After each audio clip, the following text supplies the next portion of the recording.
अपनी तो जैसे तैसे, थोड़ी ऐसे या वैसे। रुक क्यों गई? नाचो। अपन जो आ गया साहब। इतना अकड़ के काको बात करता है रे?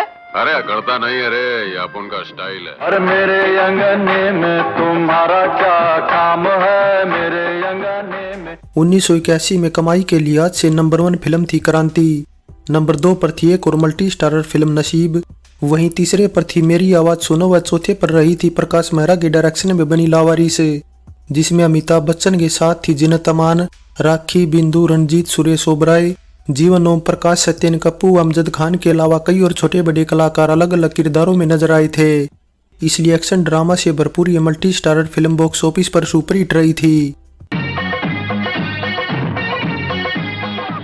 लावारिस फिल्म से पहले और 1978 में मुकद्दर का सिकंदर के तुरंत बाद प्रकाश मेहरा ने अमिताभ बच्चन के साथ 2 फिल्मों का ऐलान किया था, जिसमें पहली थी कायर और दूसरी थी जादूगर। लेकिन कायर जहां ठंडे बस्ते में चली गई, वहीं जादूगर 10 सालों बाद 1989 में बनकर रिलीज हुई थी।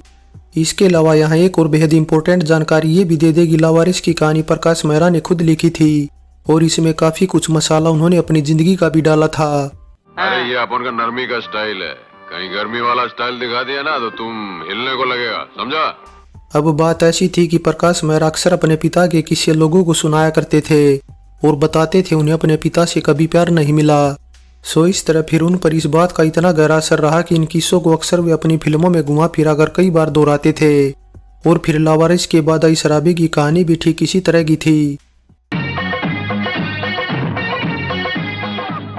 लावारिस फिल्म का मुहूर्त शॉट 8 अगस्त 1978 को लिया गया था और इस फिल्म में जहां अमिताभ बच्चन अपने फुल टू मूड में नजर आए हैं, वहीं जीनत अमान भी अपने करियर में इतनी नमकीनिया तो यहाँ या फिर वहां हुई है जहां अमिताभ बच्चन पुकार फिल्म में समुद्र में नहा के और भी नमकीन हो गई हो गाना गाते हैं। लेकिन आपको शायद ये पता नहीं कि इस फिल्म के लिए प्रकाश मेहरा की पहली चॉइस परवीन बाबी थी और प्रकाश मेहरा ने उन्हें अमिताभ बच्चन की सिफारिश पर ही साइन किया था। हालांकि परवीन बाबी का ये वो दौर था जब वे कुछ भी कहीं भी किसी के भी सामने बोल देती थी, इसलिए उन दिनों स्टार डस्ट मैगजीन को दिया गया उनका एक इंटरव्यू अब तक लोगों को याद है। बस फिर इस तरह परवीन बाबी की बिगड़ती मानसिक दशा और दिशा को देखते हुए लावारिस फिल्म का पहला शेड्यूल शूट हो जाने के बावजूद प्रकाश मेहरा ने उन्हें बाहर कर दिया और जीनत अमान को फिल्म में ले आए। और फिर जो केमिस्ट्री अमिताभ बच्चन और जीनत की फिल्म के गाने कब के बिछड़े हुए हम आज कहाँ के मिले में दिखाई, वही से पहले अमिताभ और रेखा के बीच ही दिखी थी।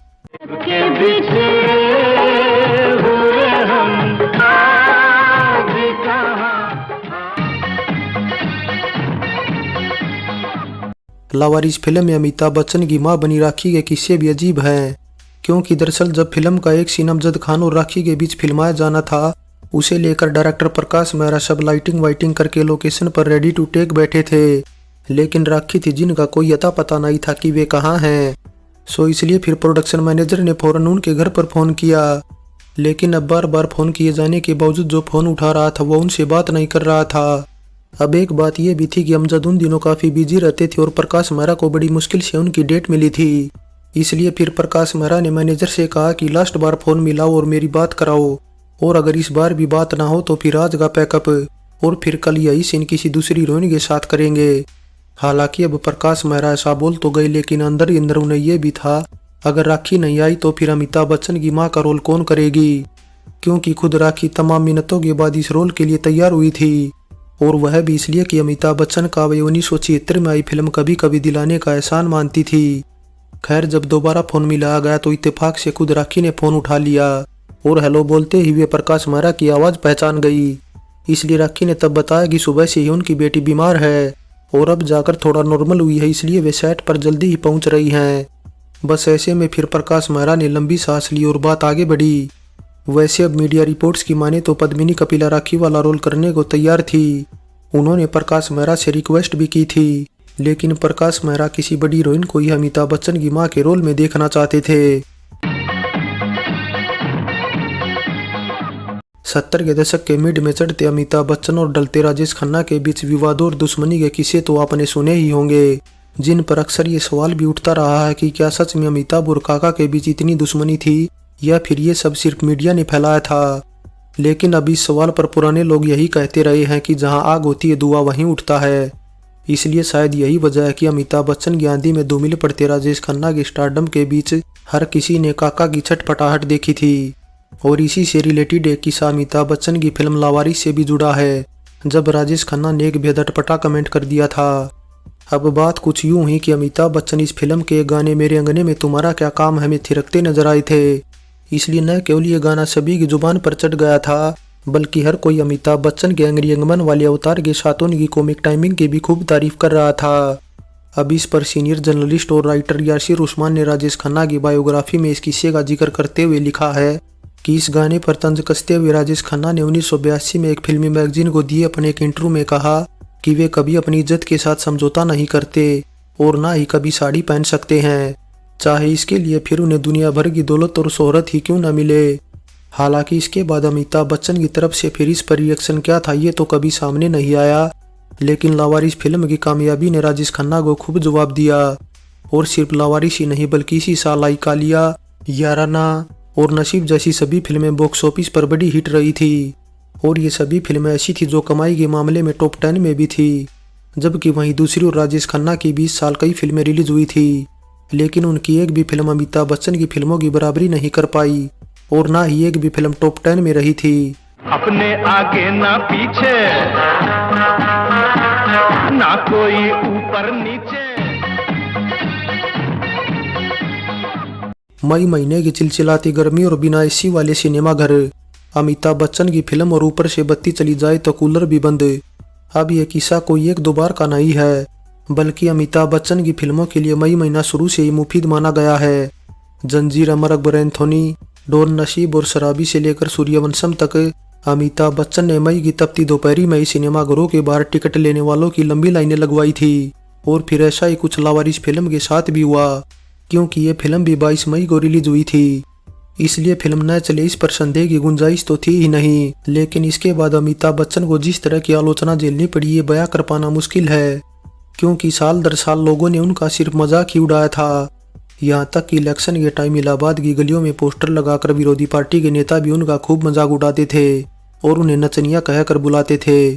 अब दरअसल हुआ कुछ यूं कि 1984 में इंदिरा गांधी की हत्या के बाद अमिताभ अपने दोस्त राजीव के कहने पर राजनीति में आए थे और कांग्रेस पार्टी के टिकट पर लोकसभा इलेक्शन में इलाहाबाद पार्लियामेंट से मैदान में उतरे थे।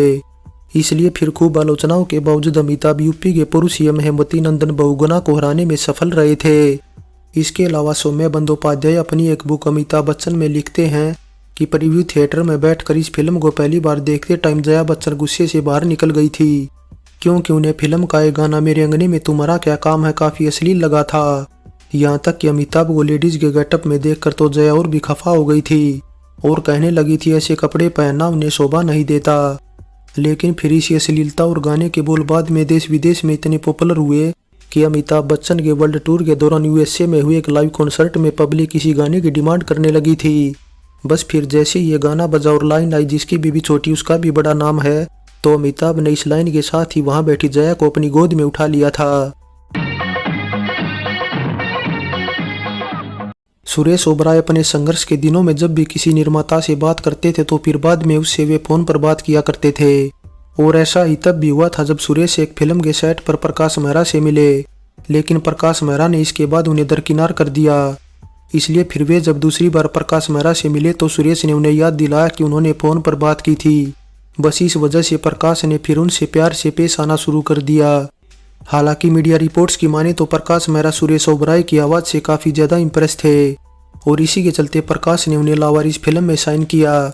वरना सुरेश ओबराय तो यहाँ तक बताते हैं कि प्रकाश मेहरा पर कई लोगों ने दबाव बनाया था कि वे उनकी भूमिका को कम कर दें। अब इसके पीछे रीजन भी था कि सुरेश के किरदार का फिल्म से कोई लेना देना नहीं था और ऊपर से उनकी भूमिका भी एक तरह से एड ऑन थी। इसलिए फिर सुरेश ओबराय भी इस बात से सहमत थे और यही मानते थे कि फिल्म में उनकी भूमिका फिट नहीं बैठ रही।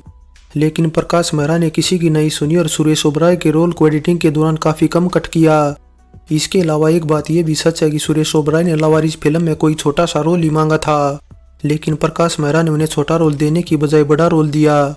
और फिर सुरेश ओबराय का कमाल देखिए, बेहतरीन अदाकारी के लिए उन्हें 29वें फिल्म फेयर में बेस्ट स्पोर्टिंग एक्टर का नॉमिनेशन मिला, जो कि उनका पहला नॉमिनेशन भी था। अमजद खान की पहचान भले ही एक विलन की रही, लेकिन उन्होंने फिल्मों में काफ़ी अलग अलग तरह के किरदार निभाए और कॉमेडी से लेकर भले आदमी तक के रोल बहुत ही खूबसूरती से किए। वैसे अमजद खान स्टेज के एक मंजे हुए एक्टर थे और वहीं से वे फिल्मी दुनिया में आए थे। बस यही वजह थी वे फिल्मों में ऐसी भूमिकाएं खोजते थे जिनमें उनको नए नए प्रयोग करने को मिले। इसलिए उसी साल आई 5 कैदी फिल्म का लावारिस फिल्म से अनोखा कनेक्शन है। अब हुआ दरअसल यूं कि 5 कैदी फिल्म के ट्रायल शो में अमजद खान ने अपने दोस्त प्रकाश मेहरा को भी बुलाया था। इसलिए प्रकाश ने जब फिल्म का एक गाना दिल कैसे संभालोगे लाला मैंने आंखों में डाका डाला सुना तो लगभग पूरी हो चुकी अपनी फिल्म लावारिस में भी तुरंत इसी तरह का एक गाना प्लान किया, मेरे अंगने में तुम्हारा क्या काम है, जिसमें प्रकाश ने अमिताभ बच्चन को न केवल अमजद खान जैसा ही गेटअप दिया बल्कि अमिताभ की अदाएं और हाव भाव भी अमजद खान की तरह ही रखे। बस इस तरह 5 कैदी की टीम ने जब लावारिस फिल्म में इस गाने को देखा तो उन्हें आश्चर्य नहीं हुआ, क्योंकि प्रकाश मेहरा के बारे में सभी जानते थे कि जहां कहीं भी उन्हें बढ़िया आइडिया नजर आता वे बेहिचक उसका इस्तेमाल अपनी फिल्म में कर लेते थे। वैसे मेरे अंगने में तुम्हारा क्या काम है गाने का संगीत व बोल उत्तर प्रदेश के एक पॉपुलर लोकगीत से लिया गया था, लेकिन न जाने किस वजह से फिल्म की शुरुआती ऑडियो रिलीज में इस गाने के बोल का क्रेडिट अमिताभ बच्चन के पिता हरिवंश राय बच्चन को दे दिया गया। हालांकि जब इसके ओरिजिनल लोकगीत के बारे में पता चला तो बाद की ऑडियो रिलीज में क्रेडिट लिस्ट से हरिवंश के नाम को हटा दिया गया।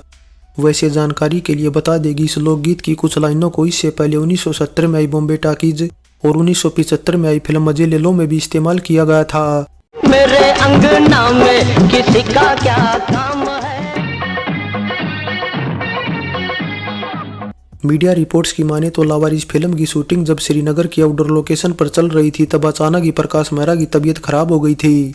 इसलिए फिर उनके असिस्टेंट रहे राम सेठी ने फिल्म की कमान संभाली थी और कई सीन समेत एक गाना शूट किया था।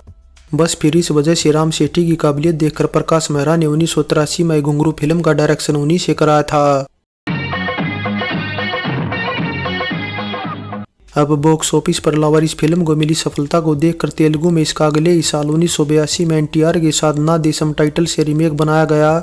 वहीं 1990 में तमिल में रजनीकांत के साथ भी पन्नाकरण टाइटल से रीमेक बनाया गया था। इसलिए फिर लावारिस की तरह ही इन दोनों फिल्मों ने भी जमकर कमाई की थी।